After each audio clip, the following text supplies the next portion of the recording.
ప్రకాశం జిల్లా దొనకొండ మండలం ఆరవల్లిపాడు గ్రామంలోని రైతు సేవా కేంద్రం వద్ద ప్రకృతి వ్యవసాయ విధి విధానాలపై 2 రోజుల శిక్షణా కార్యక్రమాన్ని నిర్వహించారు.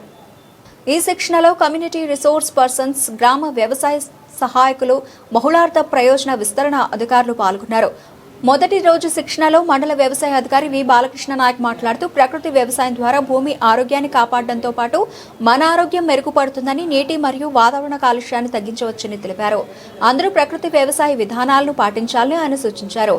అదేవిధంగా దోనకొండ మండల ఇన్ఛార్జ్ కీర్తి వెంకటేశ్వర్లు మాట్లాడుతూ PMDS విత్తనాలకు ఫర్టిలైజేషన్ చేసే విధానం, దాని ప్రయోజనాలను రైతులకు వివరించారు. అనంతరం పొలంలో పద్ధతులను ప్రదర్శించారు. అలాగే PMDS పొలాన్ని సందర్శించి ప్రాయోగికంగా అవగాహన కల్పించారు. కార్యక్రమంలో వ్యవసాయ విస్తరణ అధికారి S Venkatrao, community resource persons, గ్రామ వ్యవసాయ సహాయకులు, బహుళార్థ ప్రయోజన విస్తరణ అధికారులు పాల్గొన్నారు.